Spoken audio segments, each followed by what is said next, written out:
మామా చెప్పు మామా. అరే సరే న్యూ ఇయర్ కి సెలబ్రేషన్ ఎట్లా చేద్దాముండ్రా? ఓ అయ్యగారు, చెప్పు. ఈ రోజుకి సంవత్సరం అయిపోయింది. నా జీతం కూడా అయిపోయింది. నాకు వచ్చే బ్యాలెన్స్ గూగుల్ పే అయ్యి పోతున్నా. రేయ్ ఆగ్రా, నువ్వు ఎడికిరా, నువ్వు పోయేది ఎడికిరా, నువ్వు పోయేది? ఏం లాభం ఉందిరా? మొన్న వరల్డ్ కప్ జరిగింది ఇండియాలో. అందులో ఇండియా ఓడిపోయింది. ఏం లాభం జరిగిందిరా మాకు? తెలంగాణలో ఎలక్షన్ జరిగింది. ఎలక్షన్ లో కేసీఆర్ ఓడిపోయింది. మాకు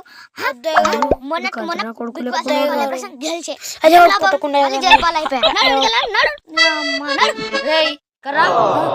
గారు అయ్యగారు వాళ్ళకం చూసి ఎట్లనే ఉన్నది, నేను పోయేస్తా. ఇక్కడ పోతున్నావు? వాడిని కొట్టినాను బూలు పడుతున్నావా? అదేం లేదు, నువ్వు కొత్తవి తమ్మి. కొత్త వాళ్ళు అంటే నాకు చాలా ఇష్టం. నిన్నెందుకు కొడతా అనుకుంటున్నావు తమ్మి? నువ్వు వచ్చింది ఇప్పుడే కదా, నీతో 1 year ట్రావెల్ చేసే ఉంది. నడు మనం పోయి సెలబ్రేషన్ చేద్దాం.